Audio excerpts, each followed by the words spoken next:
What do you believe right now that's making you feel this way? And when you analyse it, you realise how irrational you can be at times. Every single one of our major customers and minor customers all shut their doors overnight. It's not sales per se, but the outcome of it is, because people get to know you, they get to see you. But, what's the culture like at the business? What do we stand for, the values? I've got to tick that box on my personal development programme I don't really want to be here.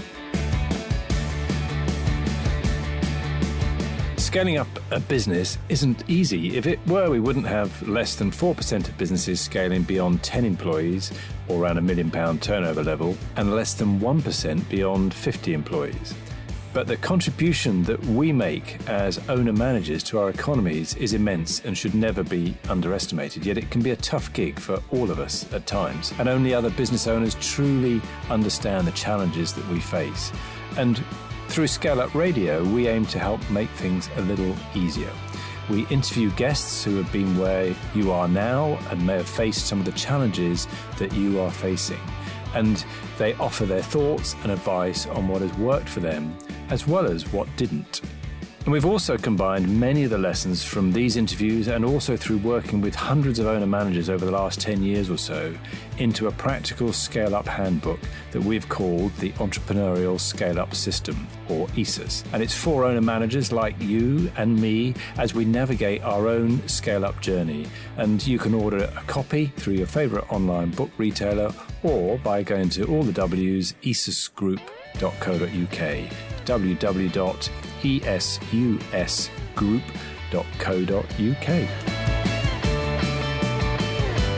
What a phenomenal Scaleup Club session we've just had. So this is a recording of one of our monthly themed Scaleup Club sessions, and this time around we look at the elevator pitch and the value proposition. So how can you take your elevator pitch up a couple of floors is essentially what it's all about. And we have some great guest speakers, including Richard Hubble from It's Easy Websites, Mark Williams from Lim Art, and Peter Chatterley from Talent Hackers. And we look at different aspects of the elevator pitch, and we look at specifically how to craft your value proposition and the 7 key elements of that value proposition, but then how to put it together into your elevator pitch. Mainly aimed at the customers, but we also take a quick look, and Peter helps us take that look as well, about why an employee or employer value proposition is so important when we're looking to recruit prospective candidates. So really good session today, some great presentations, lots to take away in terms of how to really improve your value proposition. And we almost always find that when clients have got difficulties with marketing and generating sufficient on-profile leads, a lot of the time it comes down to not really having honed that value proposition in a way that is really meaningful for their clients, and therefore when they come to communicate their messaging, it's not quite right, and therefore they don't get the results from their marketing tactics that they would expect. So it's a really important aspect, and let's go across and listen to all of the great advice. So how do we take all the great things that our business does and distill those into an impactful, short little elevator pitch that can be delivered in a little over a minute, perhaps, but that also can be really useful to helping to shape our marketing and our sales messaging, because that's a key value of the value proposition is to do that. And we use something that we call the value proposition, and that consists of 7 key elements. And it should synthesize the compelling reasons why somebody might want to buy from us. And if we do it well, then it should also form the basis of all our communications and can be a really useful briefing document for external agencies. But initially, it's an internal exercise to spec this out, think about each of the 7 elements, but then we can turn it into external messaging. So these are the 7 key elements. I'll go into a little bit of detail on each of them. But first of all, who's it for? Who's our target audience? What are their needs or their pains that we're trying to address?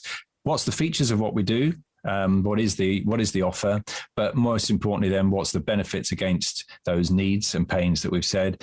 Then we need to consider what else could our customer do instead of using us? What are the primary alternatives?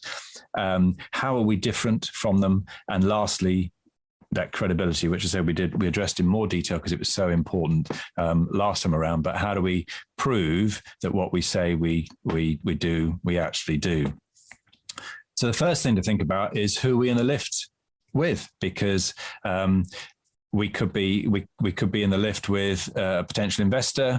We could be in the lift with a potential customer for a particular one of our products. So we need to think about specifically who is that target audience, who are we in, and we really should develop a value proposition or an elevator pitch for each of those key products or services that we have. Anywhere essentially where the target customer has a different set of needs. So we've got distinct target customers with distinct sets of needs, then we need a separate value proposition for each of those, which is another reason why we talk a lot about focus and clarity within our business, because if we're doing too many things, it's really hard to have really good value propositions for all of the things that we do. So focus is a key aspect of what we're doing. So even if you've got essentially the same product. So you could be a managed service provider in IT, providing IT to accountants or to lawyers.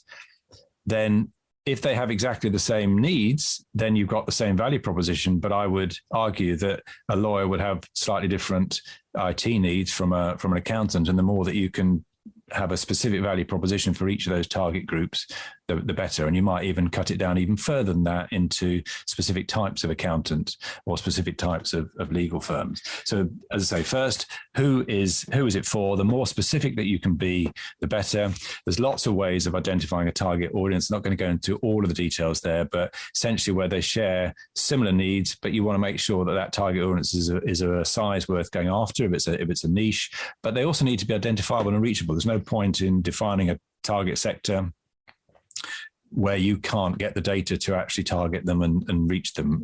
So you need to be able to identify them as well. And then the second aspect of that value proposition is what are their needs or their pains that they're having that you can solve, because if they don't have a pain, then there's little need for them to find a solution. So, and if you want to identify those strong pain points, then you're going to want to tease those out in any communications with any prospects.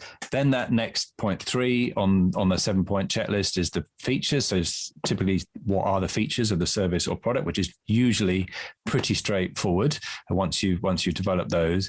And then we want to take those and match them as benefits against those pains or those needs that we've identified before. So an easy way, most of us I'm sure will know of getting from a feature to a benefit is to ask the question, so what?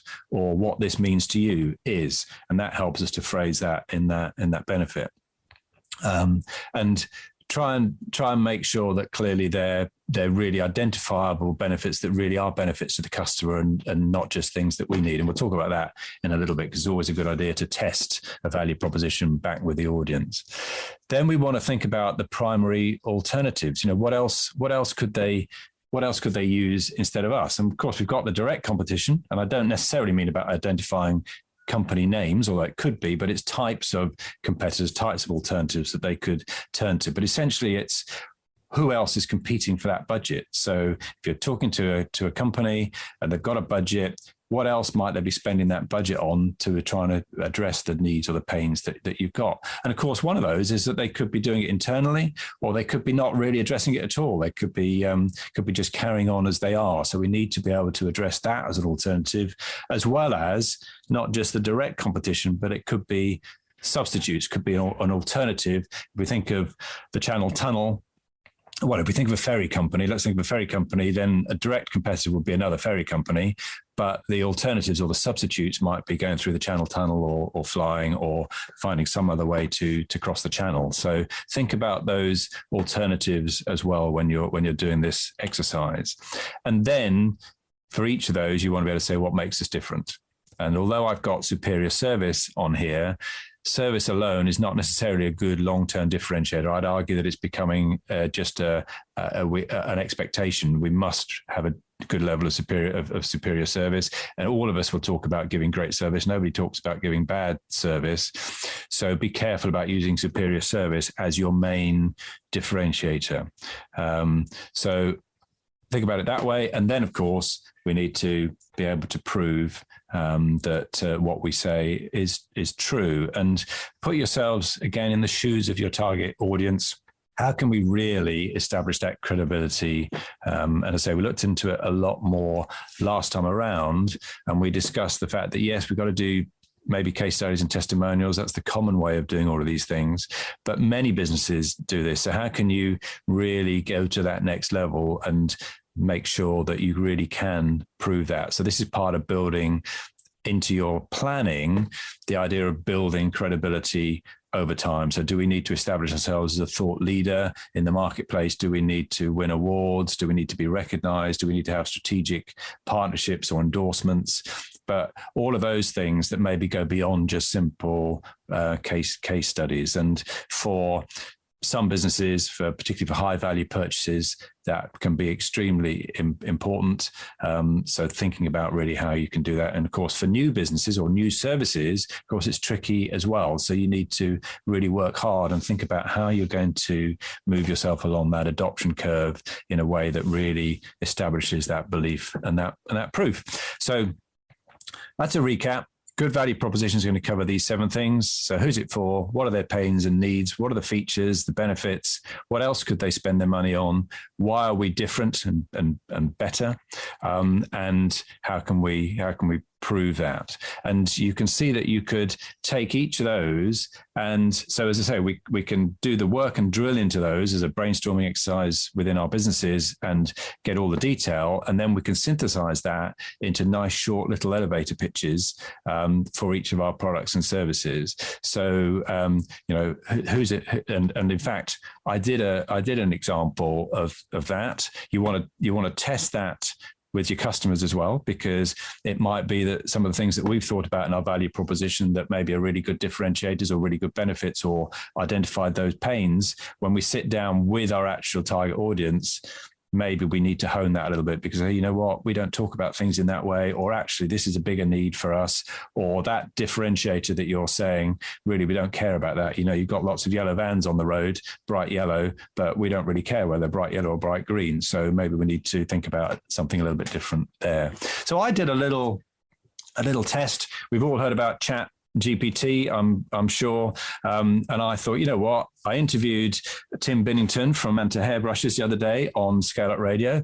And I thought, why don't I ask ChatGPT to do a value proposition using those seven headings? So here's an elevator pitch. So here's a quick 1-minute example of what it might look like. So the Manta hairbrush is perfect for women who are recovering from cancer therapy and experiencing hair loss or scalp sensitivity. So that's who's it for. What they need: women recovering from cancer therapy need a hairbrush that's gentle on their scalp and hair, minimizes hair loss and breakage, and promotes healthy hair growth. The Manta hairbrush, so the features, is designed with flexible memory bristle technology that conforms to the shape of your scalp, minimizing tension and pulling on the hair. Its unique shape and size make it easy to maneuver and reach all areas of your head, making it great for women with shorter hair or those that are experiencing hair thinning. What are the benefits? The Manta hairbrush is gentle on the scalp, helps minimize hair loss and breakage, promotes healthy hair growth, and it's perfect for women recovering from cancer therapy who need gentle and effective hairbrush.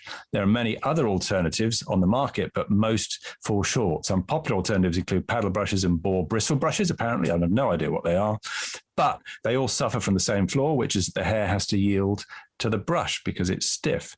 And why is Manta different? Well, it stands out because of its unique design, innovative technology. Its flexible bristles conform to the shape of your head, minimizing tension and pulling, while its lightweight, ergonomic design makes it easy and comfortable for use. Plus, it's perfect for women with shorter hair or those experiencing hair thinning. And the proof and credibility: Manta's received numerous positive reviews and testimonials from certified customers, including women recovering from cancer therapy. It's also been recommended by hairstylists, healthcare professionals across the globe as a gentle and effective hairbrush for women with sensitive scalps or experiencing hair loss even.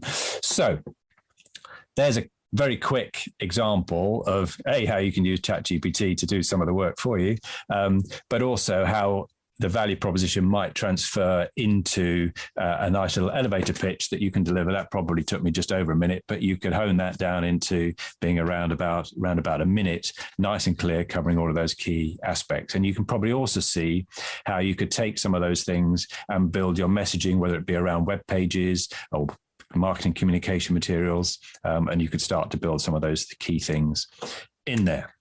So one final thing I just want to cover as well is that we've talked about, that's the customer value proposition that I've been talking about here, but also just quick nod to thinking about your employee value proposition, because the same goes if we're trying to recruit people and thinking about what's in it for our potential prospect from recruiting. So we've just done what's in it for the customer.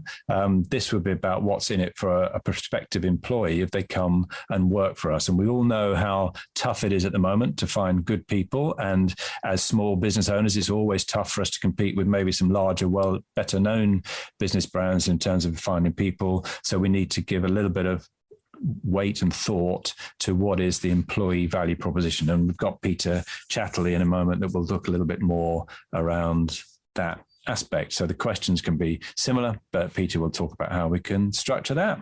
So that's all I wanted to say for the minute. And what I'd like to do now is introduce our three speakers. So first of all, Richard Hubble from It's Easy Websites, to give us a little bit of their insights and take us a little bit further along the idea of the elevator pitch and the value proposition. So I'm going to stop sharing and hand over to Richard Hubble. Yeah, good morning, everyone. Thank you very much, Kevin. Appreciate it. So I've got 8 minutes apparently, but I've really done it for 5, so that's fine. Quick, I've really focused in on the actual elevator pitch. So you're stood in that elevator with that target customer. What do you actually say, rather than crafting the value proposition that Kevin sort of covered just now. So let's just whiz through this very quickly. So I believe, funnily enough, there's 60 elements, not 7, but there we go. That's fine. We're allowed to be different. Yeah. In an elevator pitch. And the first one is obviously you need to tell people who you are, right? So because people buy people, it's ultimately all about that. So, you've got to introduce yourself very quickly and just introduce what you do and keep it short. If you're talking about being an accountant or electrician or a web designer or whatever, everyone knows what those are. You don't need to expand on that. Just say, I'm a web designer. It's fine. It's fine. The next one, though, this is one of the key things to me, is why you're different, why you're worth talking to. Why should anyone pay attention to what you've got to say? And for me, I think that is probably the key thing that you want to highlight in your elevator pitch. And by the way, this elevator pitch, yes, you might be in the elevator with, or the lift, as we would like to say it in England. You might be in the lift with a prospective customer, but you're more likely to use an elevator pitch, a lift pitch, in networking events, I think. So this is really one of the things you need to think about as well. And the second thing is that I think is really important about this is who you've helped or how you've helped somebody. If you're a new startup, then you need to talk about what experience you've got. Because ultimately, and I think Kevin did touch on that in his section, it is about credibility. It is about differentiating you from the millions of other people who do the same thing as you do. Why should they talk to you and not them? Okay, so that to me is one of the key areas. Then one of the key things that I think a lot of people forget about when they're doing an elevator pitch is what the next step is. What's the call to action? What do you actually want the person you're talking to or the people you're talking to in a networking environment? What do you want them to do as far as contacting or following up? And then if it's a networking environment, then you should end up with a strap line or a memory hook, because typically that's all that everyone ever remembers anyway. And so if you can capture something about what you do and how you do it and why you're special and all that sort of stuff into some sort of memory hook, I think that's a good thing to do. Ultimately, though, use the people's name if you can when you're talking to them. If you know what it is, it builds empathy, and put yourself in their shoes rather than yours. We all know why you want to sell your stuff, right? You want to make loads of money, and then exit and don't care. Put yourself in their shoes and say, why do they want to talk to you?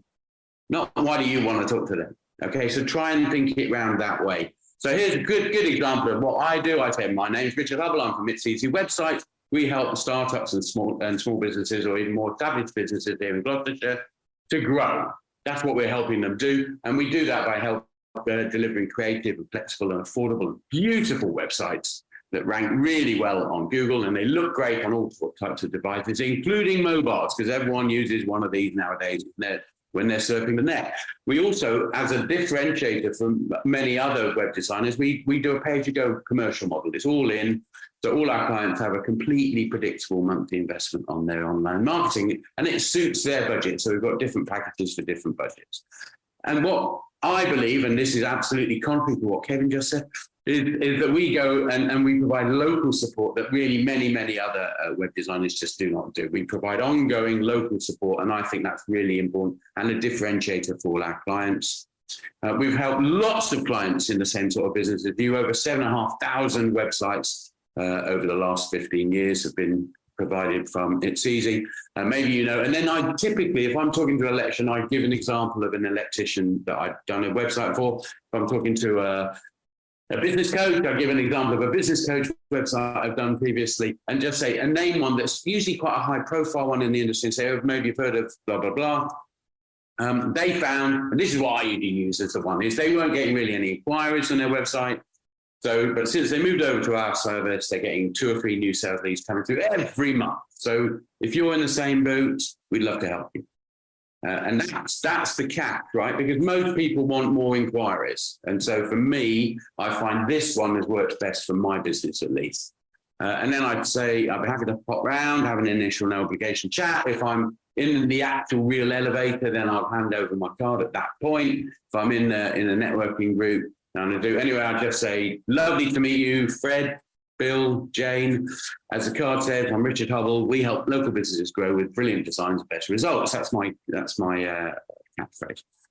And then I look forward to meeting you again soon. Always look forward to meeting them again soon. So that's my elevator pitch. That really is actually one I've used, and I use it regularly in networking. And when I do meet prospective clients, that's how I open the business meeting, generally with prospective clients. So there's a couple of quick variations. For those startups out there who haven't got clients yet to use as references, then you've got to talk about your experience. So you can talk about, I've worked in or with whatever electricians for the last 50 years. I know what I'm doing. I can really understand what the issues are you're facing, et cetera, et cetera. So that can help overcome the fact that you haven't got the clients yet. And obviously, the other one is if you don't have that opportunity to hand over your business card, or nowadays, many people don't even have business cards, just say, is it okay if I connect with you on LinkedIn? And that one works quite well as well, using LinkedIn to use the connection. And then you can continue the conversation over LinkedIn. And the final thing I would say is do try and ask questions rather than just statements. Just ask, so how's things going? My offer one is how's business? How are you getting your business at the moment? How's your website working for you? That's always a great one for me. Those sort of questions will often tease out the issues that you can then try and address with your elevator pitch. And always try and set up a follow-up meeting, because elevator, it's 30 to 60 seconds long. You've maybe made a good impression, but ultimately the best impression you can make is just to get something in the diary to go and see them. That's it.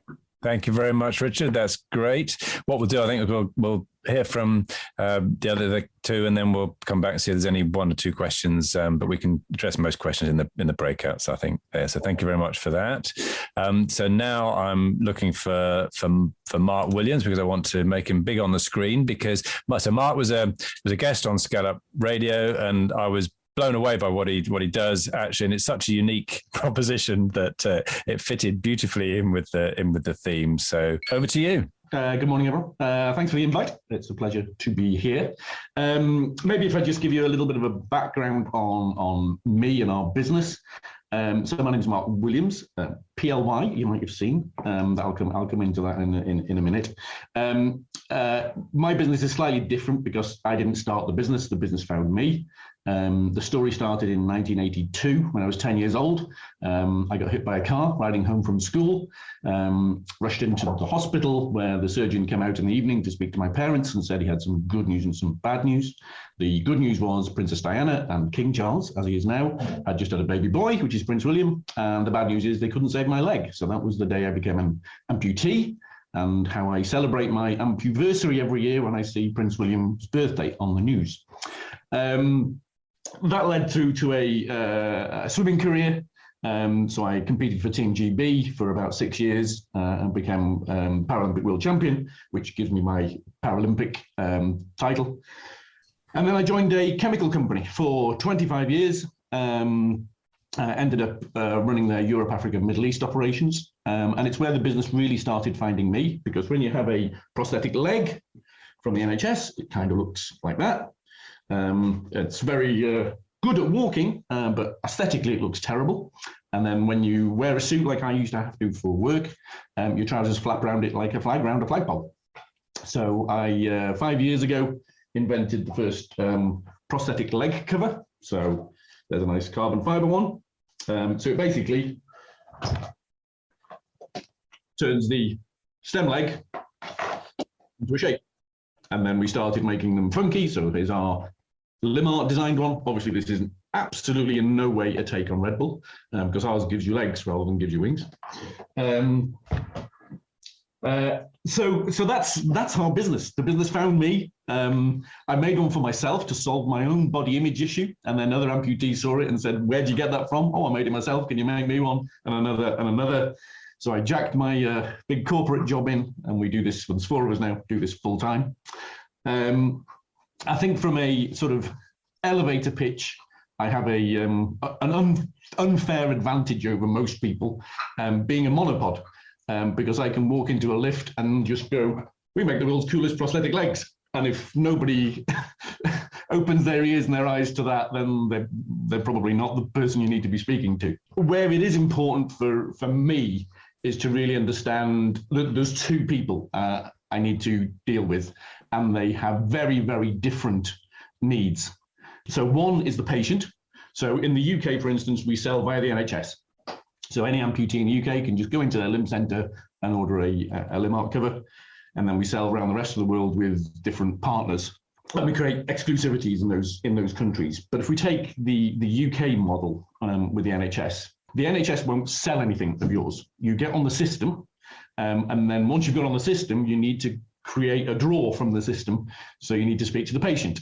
So if we take the patient to start with, what's their needs? So the biggest thing that we give them is confidence.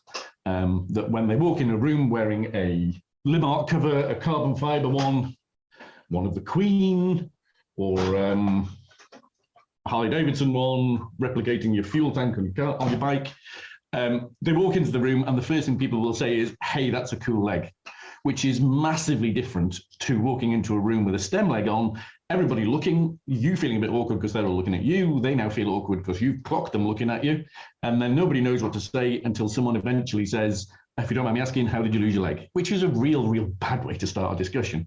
So confidence is the number one thing we give to patients. And then you've got hygiene and things, because you can clean these that easy, but they're all minor. It's confidence and acceptance by Joe Public. If we go to the prosthesist or the centre managers for the limb centres around the UK, where there's 36 of them, confidence for the patient is very low down the list. The first one with them is time. If they wanted to try and build some kind of foam cover on a leg, you're looking at 6 hours and 2 appointments. As with ours, they can clip it on in 30 seconds. So time is the biggest one.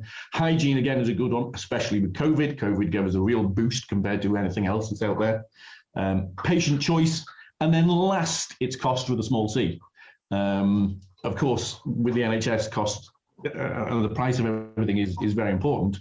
But when you think that a prosthetic leg can be knocking on the door of nearly £100,000 in some cases, our £300 to £500 covers are relatively insignificant in cost compared to that. And we also act as a protector. So those are the 2 different pitches that we've got, depending who we're speaking to. And then I'm sure a few of you out there are going, "Oh my God, but this is going to be the nichest of niche businesses ever going. We're going to sell cool prosthetic leg covers, but it's exclusively only to amputees because bipods are not allowed to have them." And that was my thought when I first started the idea of this business. I thought this is at best going to be a side hustle. And then I got some data through. So in the UK, you have 700 new leg amputees. every month. So that's 25 a day. In the US, you're looking around 700 new leg amputees every day. There's 30 million amputees globally, and someone loses their leg every 30 seconds, unfortunately. So we've been talking now nearly an hour. So there's 120 new amputees out there. So we have to be careful not to celebrate and go, oh, there's 120 new customers potentially, because that's a little bit disingenuous on. But it shows that there's a good market, and if everybody in the world who was an amputee bought one cover, then it's £7.2 billion. So we think if we can just make a small share of that, we will be doing okay.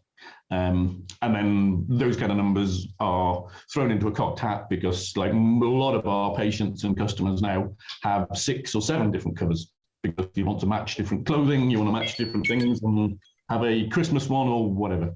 So I hope that's given you some food for thought. So that's me, Mark Williams.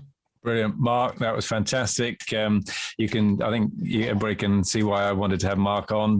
Very, very inspiring. What a great example. Those two different positioning, same product, but when you're talking to patient or talking to the NHS purchaser, very different emphasis on the value proposition. But also, I think a good lesson there in about not being afraid to focus on a niche, and it's obviously a sizable niche. That was one of the things that really struck me when I interviewed Mark. So that idea of really identifying our niche and being confident about it is great. So thank you very much, Mark, for that. Okay. Another great presentation of Peter Chatterley. Worked with Peter Chatterley for a number of years. He's going to look at the aspect more from a recruitment aspect and the employee or employer value proposition. So Peter, over to you. Okay, I'm not quite sure how I follow that, with difficulty, I think. I'm Peter, I lead the Talent Hackers. We kind of make hiring easy for growth companies and save them money by doing it direct. That's pretty much our value proposition and elevator pitch. But really, I'm going to split through and talk a little bit more really around employer value proposition, because this is something a lot of people perhaps don't think about until they get to the point where they need to hire. And I normally open my elevator pitch by asking people or talking about how many struggles people have to hire.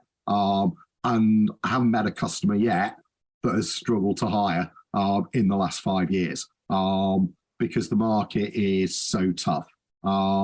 And what's become more important within that is their ability to tell a story, to tell something about what makes their company unique to the candidates they want to work for them. And it's important now to really understand what your employer value proposition is, because if you look at the research, for every candidate on LinkedIn, there are something like 27 jobs that they can apply to, and that's the average. Many of us will know for certain jobs there can be up to 100, 200 jobs that they could be suitable for. So we're very much in a candidate-specific market where we have to attract and sell why they should come and work for us, because we're all facing competition.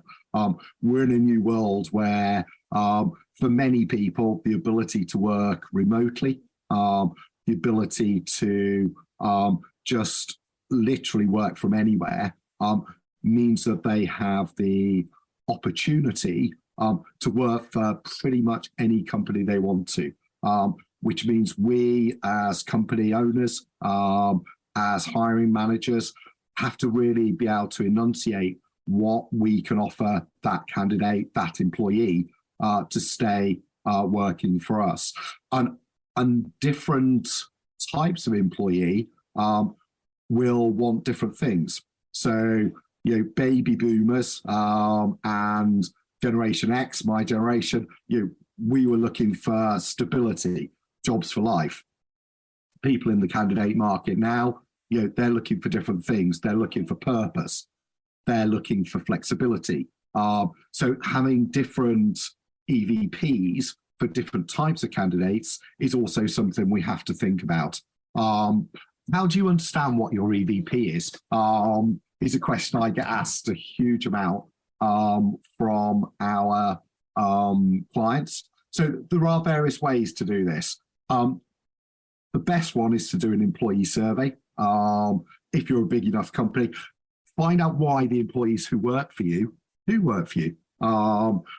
The second part is understanding from your leadership, what does your company want to be going forward?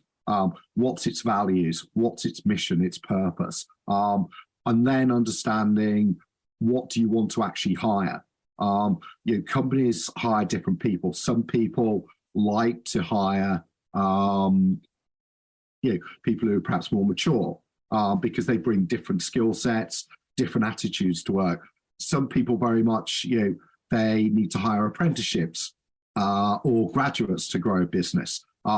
Each of these might need or want different things from the company.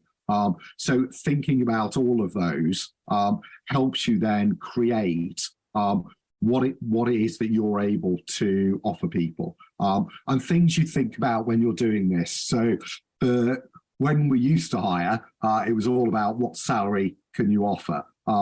That's no longer the case. Have a think about what makes you unique as a company. Is it a unique product? So Limart, oh my God, that would be a company I would die to hire for, because they've got such a great story, such a great product. Very easy to sell to candidates to come and work for them. What mission? Benefits and culture are really important now. Are you family friendly in your benefits? Are you able to offer extended benefits, flexible working, remote working? Do you want people to be hybrid? What's the culture of the workforce? Are you all football fanatics? These are things that when you're building your value proposition and then your elevator pitch for candidates, you need to be able to encompass quickly to tell people why they might want to work for you. Salary is the worst thing to hire on because somebody can always offer more. Where are you going to use your EVP? The obvious one is your website. It's amazing how many companies we talk to who don't have a career section on their website. And if they do, it's literally, this is a job we're hiring for. They don't tell them why they should work for that company, what it's like to work there, day in the life type activity. But your EVP should also form part of your job specs, your adverts, LinkedIn posts, your LinkedIn site, Glassdoor, social media. You should be telling everybody about why you're such a great company to work for. A good example of an EVP is Google. We can all read this. So what's important about this is that it doesn't talk about salary. It doesn't talk about what the job is. It doesn't talk about where you're going to be working. What it talks about is the type of person that they like to work for them. Now, Google are obviously a huge company, million employees, so they've probably got enough spare slots to put people in. But what they're trying to do is position themselves as, a company full of people like this that you want to come and work for. Nike, I love this one because, we lead, we invent, we deliver. We use power of sport. If you're a sports person, Nike is one of the companies you probably want to go and work for because they sound exciting. And then you wrap that up with kind of the job description from there. So, and feeding this back to the original point of the elevator pitch and the customer value proposition. So the value proposition is what makes you unique. What value do your customers get from using you as a supplier? And an employee value proposition is what makes you unique to that individual that's looking for work, and why would they choose you over all your competitors or complementary people in the market. So the one thing I would urge all of you is, when you get to that hiring piece, sit down and think about your employee value proposition and what you're actually going to offer them, and build that into all of the elements like the job advert, like the job description, and any advertising that you do, because it'll help you attract the right type of people that you want to actually come and work for you longer term, rather than people that are just looking for a wage. Thank you very much, dear Peter. Well, brilliant. Very good. One or two questions. First, hands up. So, Stu Avis, you got your hand up first. Well done. Yeah, just a really quick question. Would you advise or recommend having a value proposition for each of your different services? Or would you just have one that covers everything? I would have one for every product and service and every different target audience. I would do that work and make sure you've got that thinking done, and then you might decide whether you've therefore got, even on a website, Richard, you might have different landing pages, different pages for each of those particular target audience, so that when somebody comes in, they go, "That's me." I'm a woman recovering from cancer therapy. I'm in my hair loss. That's exactly me. That's what I need. Yeah. Cool. Yeah, I totally agree. I think it's different avatars. They need different things. Cool. That's what I assumed. It's just worth asking the question. Absolutely. I mean, we do our social media is done directly on that. So the Instagram and Facebook part is very much directed at the patients, and then the LinkedIn is very much directed at the prosthetists and surgeons and doctors. Yeah. Good. Matt Busby, can I start with you? What were your thoughts on the value proposition, the elevator pitch? Yeah, that was an interesting one for us, because we've actually been agonizing for years over, the two separate markets that we go to. So essentially, we've got the same product, same service, and everything else like that, to two very different sort of market sectors, and trying to get that right, and thinking that it was so different, when actually a lot of the issues are almost the same. I mean, the only essential difference was changing the color scheme and the logo that we put on the messaging, really. But, we had spent so much time and energy thinking, it's a completely different market, so therefore we got to do it like this.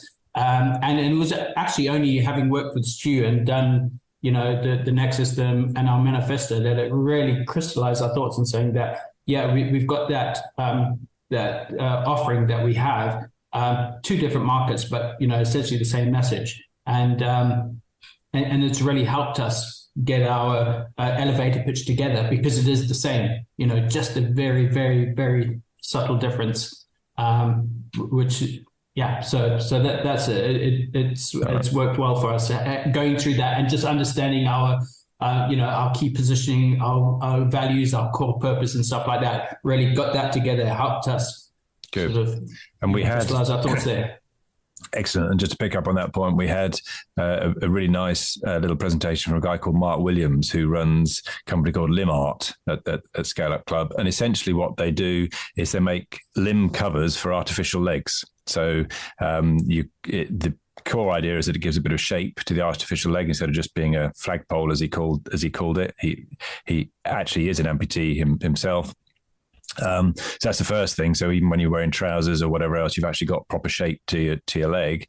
But the other is that you can customize them in any way that you like. So you can have one that's got the Red Bull logos on it if you want, or one. He has one that's it's got the Heineken logo on it, I think, and he's got written on it "naturally legless." So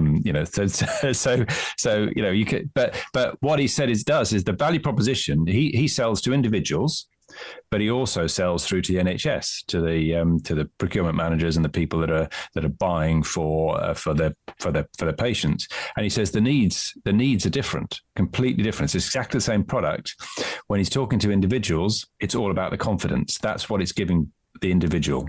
That's the most important thing, because it takes the conversation away from how did you lose your leg to, that's an interesting, what's all that about, right?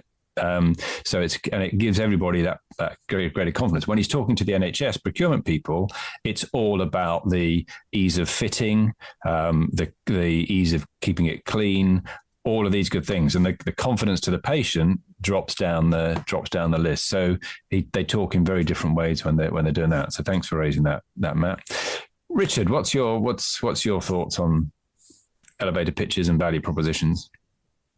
I echo what Matt said, really. From our point of view, we've got kind of the same kind of products, but going into many different sectors. So our value proposition stays the same, but the customer's pain points, as we call them, change. Yeah. So we can then change our value proposition to meet their pain points, dependent on who you're talking to or what sector that you're in. And it can be sector specific, really. It used to be very much around cash. That was a huge pain point within our industry and how they can control it in cash management, where now that's diminishing quite a lot. It then becomes staffing now. So, a huge pain point is how can they get staff, retain staff, but how can they also serve people with less staff than they actually need? So, it's quite interesting, but yeah, you're right. It's that value proposition to the different sectors and industries to meet their pain points. But yeah, echo that. And that's an interesting point, because what you essentially said there is that the value proposition might change over time, even with the same customer. Yeah, it changes customer to customer as well. Right. Yes. Okay. So our products have got so much going on as well. Within the product, what they want and what their pain point is, it can be very specific to them. Great. Okay. So therefore, we can have a sort of the more that we can identify a specific target group, and the more descriptive we can be about that particular group, that niche, if you like, then we can build that avatar, and then we can work out what the key pain points and needs are for them, so we can position the features and the benefits of our product against them. But the clearer that we are on that, then what that gives us as well is the flexibility, which you're saying, Rich, is then that a particular customer in that target group still might have a slightly different pain point or something that is a bit more important to him or her than some of the others. So you can then bring the correct ones around to them. Yeah, and bring it up the list. Good. Claire, what about you? We tend to, I suppose, sell to the same type of person, or the same. So, and our service, I suppose that for us, it's more about the services. There will be some products that we're introducing, but that's a work in progress at the moment. So for us, it's more about the services. So I'm okay with that. I'm clear on what our value proposition is. For us, I think it's more about getting the right words across in our pitch, in our marketing, but also, there's loads of HR consultants, and therefore it's finding the words that make us different from what's unique about us. How can we get that across in our marketing, in our elevator pitches, what's different, what's our difference opposed to all the other HR consultants? And that's sometimes where I struggle. Yeah, great. And absolutely, that being clear. So the value proposition, when you do it, it's an internal exercise to start with. So, it's not, you're not starting off with what's our messaging, but of course what it does is it means that you can be then very clear, and you can, from your value proposition, you do all the analysis and do all of the capturing all the information, and then you can synthesize out to make more of an external messaging, which sort of is maybe elevator pitchy, or it may be specific things. But what you've just said there is, absolutely, this differentiation is really important. So being able to be clear on what the alternatives are is part of the value proposition as well, the thinking we need to do. So what else could somebody spend that budget on, because we're competing with other people for a budget. So what else could they spend that budget on, or indeed do nothing? Because sometimes for us, the alternative, let's take business support. People could say, well, we won't have any. That's fine. There's no rule that says you have to. So, we're competing against that as one of the alternatives, if you like. So how are we different? And one of the neat little phrases, if you can build it in and you can really find the justification for it, is to start with only we. Yeah, so only we do this. If you really do have a differentiator that's strong enough that you can say only we do X, Y, and Z, or can deliver on such and such, then that's a nice way of phrasing it. It's also a nice way of helping us to think about it. And if you haven't got an only we, then that in itself is something we perhaps ought to be thinking about, because we really should have an only we. And of course, it needs to resonate with the customer. It's no good if it's just a case of only we've got yellow vans. That probably customer probably doesn't care about that at all. But yeah, if it's so again, test. So there's something in here about testing it and making sure that, and over time, of course, as we talk with customers, we're doing that naturally. But it's sometimes worth doing focus groups or something initially to test our value propositions. Good, Faith. How about you? I think we've come to the stark realization that we need two value propositions. We need more than two. We need a value proposition that associates to the brands that we sell. And that value proposition is then slightly different from the value proposition of us as a distributor. Yeah. And then the next conundrum is which one leads, depending on who we're talking to from a customer perspective. Obviously, the service level, etc., that comes from the distributor side is critical to them, but equally, the brand and what the brand stands for and ensuring that brand fits their hierarchy means that we end up sort of having a bit of a merged conversation, I suppose, really around value proposition. That's an interesting point, and I guess in some ways that's similar to the Mark Williams with his limb covers and the NHS and the individual customer. Yeah, so it's still important within the value proposition to the NHS purchaser that the patient gets all that confidence and things, but actually the emphasis is more around the benefits to the NHS purchaser and the person fitting the cover. Yeah, Stu. For me, this is really kind of pertinent because I've just spent the last month working on my value proposition and kind of getting it to a place where, if it's not perfect, it's certainly fit for purpose. I actually, I'm really happy with it. And I'm aware there's probably some work I could do around maybe kind of narrowing it down a little bit for each of the kind of core products in terms of workshops, manifestos, and next program. But I think I've got a really good, strong side of a 10.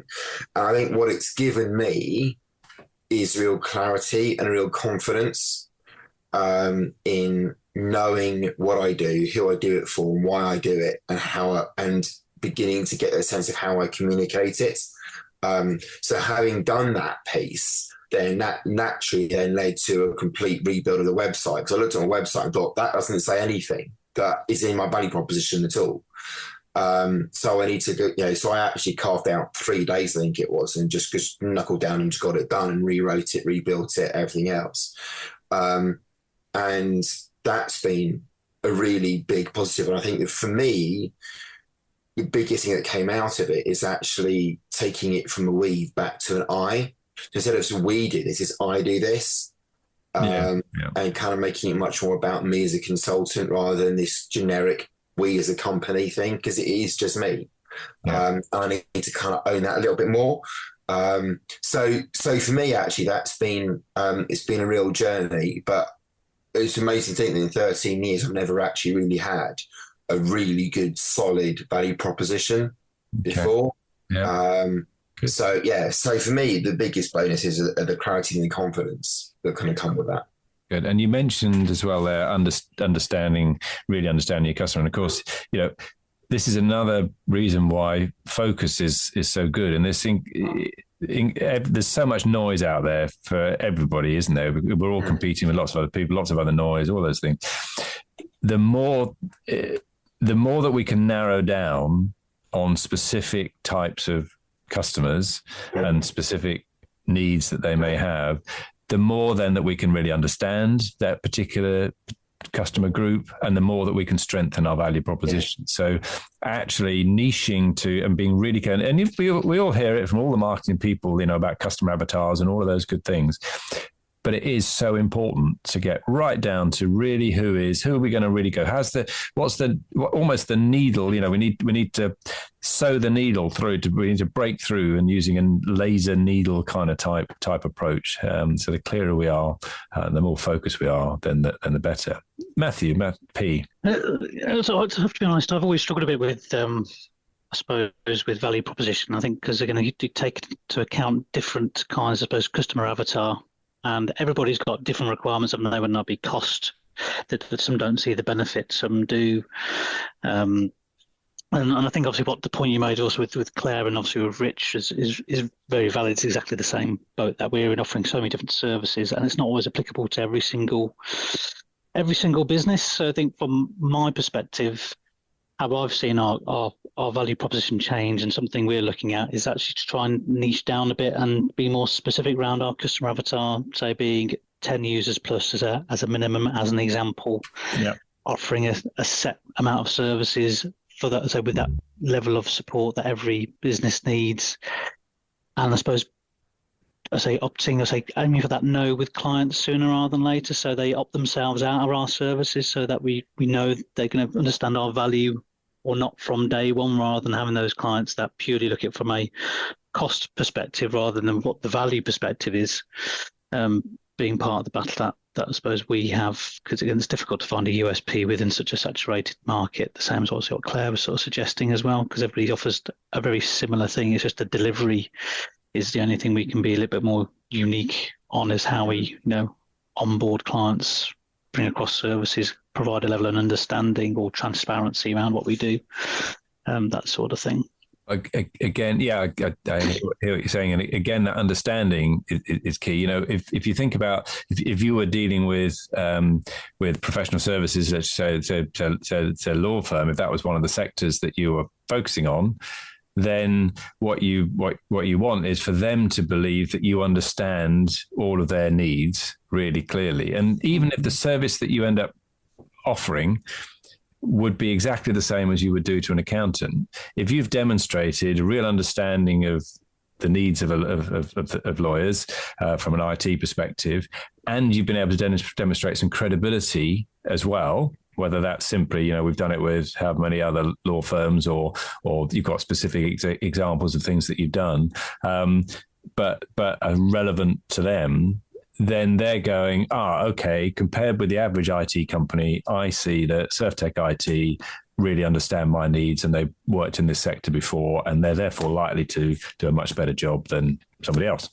Peter, I'll bring you in here, and maybe, feel free to broaden it to the employee or employer. I know we say employee, you say employer.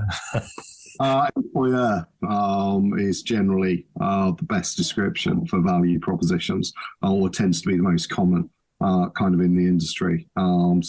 We've given everything going on with us at the moment, we've spent quite a bit of time looking at our own value proposition. But one of the things that I think we do quite a lot of as part of our service is, when we're working with clients, is getting them to understand what their value proposition is for candidates. And then when you start talking about segmentation, that's where it becomes quite interesting, because obviously different companies need to recruit different types of people, whether they're apprentices, whether they're experienced manual staff. Some people will want to recruit people who are perhaps more mature, and towards the end of their career, perhaps all career changers.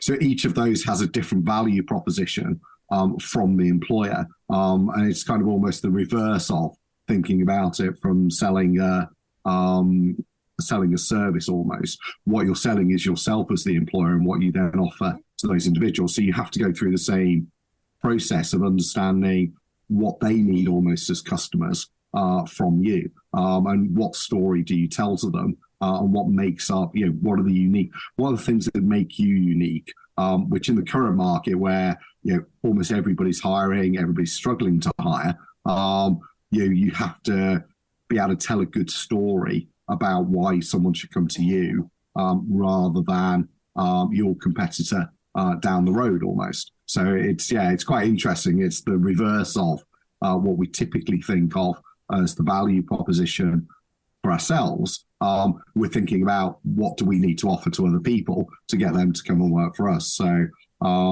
it's quite interesting, I think, from that perspective. Yeah, and essentially it's the same idea, isn't it? It's putting ourselves in the other person's shoes, and what's in it for them. That's I guess at the simplest, that's what it is, isn't it? So rather than us saying, well, here's the package, here's the salary, take it or leave it, sort of thing, it's okay. Well, why, if I was that particular candidate, why would I want to come and work at BizSmart? It's very much around, and different types of people look for different things. So, the newer generation of kind of 18 to 24-year-olds, they're very much focused on mission, purpose. They're focused on variety of work. They're not focused on, the likes of perhaps our generation, where it was job for life, job satisfaction, and how much you're going to earn on your base salary. Partly because we were still the generation that could buy houses. The new generation really probably aren't going to. They're going to be renting. So they're a lot more flexible around what they're looking for. They want things that work for them in their life. So you position your advertising, your social media, all these different things have to kind of input and be consistent around what you're doing. Yeah, good. When we were in the small group on Tuesday, we kind of boiled the value proposition down to two questions. One is, why should your prospects buy from you? And then from the EVP is, why should your prospective employees work for you? Yeah.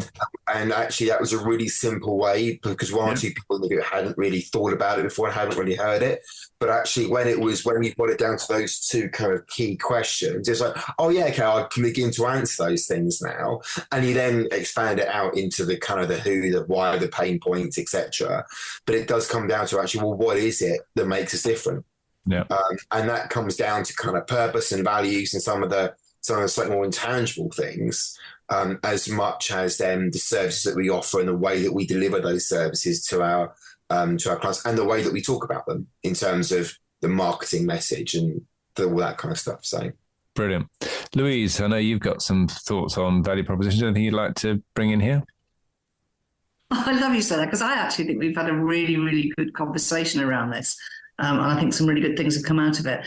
I think, for me, it is about making sure that value proposition, when you first tackle it, can be a right roll pain in the behind, because it isn't, as we've said before, it isn't just one thing. You've got to clearly think about, what it is that you're selling to whom, and therefore what the value proposition might be for different areas. You also, many of you will have, or some of you will have situations, and I've certainly worked with people where the person buying the product is not the person paying for it, or the person experiencing the product, is not the person paying for it. So you've got to think about your value proposition in that particular case as well. How are you attracting those people who will be using the service, and how are you speaking to those people who are going to be paying for the service? So there's that side to think about as well. And critically at the moment, your value proposition to potential employees, that is, at the end of the day, your people are the foundation of your business. If you're not attracting the right people in the first place, you're going to struggle. So, I think we've covered it really well. But those would be my thinkings. Good. So, Mel, coming to you last. I don't know, is there anything else you'd like to add? Well, obviously, of course I do. I think the key thing is that we can create our value proposition, whether it's for the employer or for our customers. But the key thing is how do we bridge that gap, and then communicate that really, really well. And something that came out of Scaleup Club the other day was the idea of coming up with a story around that value proposition, so you can actually bring it to life. There was a lady in our group that was really struggling to kind of understand value proposition and even be able to start to do kind of any sort of elevator pitch. And I think it was Robert from Vanguard, Louise, that actually said, he said, let me just stop you there. He said, tell me a story of where what you do has really benefited one of your customers. And just that one question really helped her then to articulate and communicate to us what she does, what benefit it brings, what pain she solves, all those good things. So if we're ever struggling to do a VP, think about a client that you've worked with. That should help you. Good. I thought that was really powerful. Yeah, very good. Thank you, Mel. I hope you enjoyed that discussion, and if you're building and scaling your own business, you might well be interested in our book, The Entrepreneurial Scale-Up System. And it's exactly what it says on the tin. It's a practical handbook around scaling a business in a structured way. And you can order a copy on all your favorite online retailers, including an audio version, or you can find it and other supporting resources on our website, www.esusgroup.co.uk. That's esusgroup.co.uk, which is esusgroup.co.uk.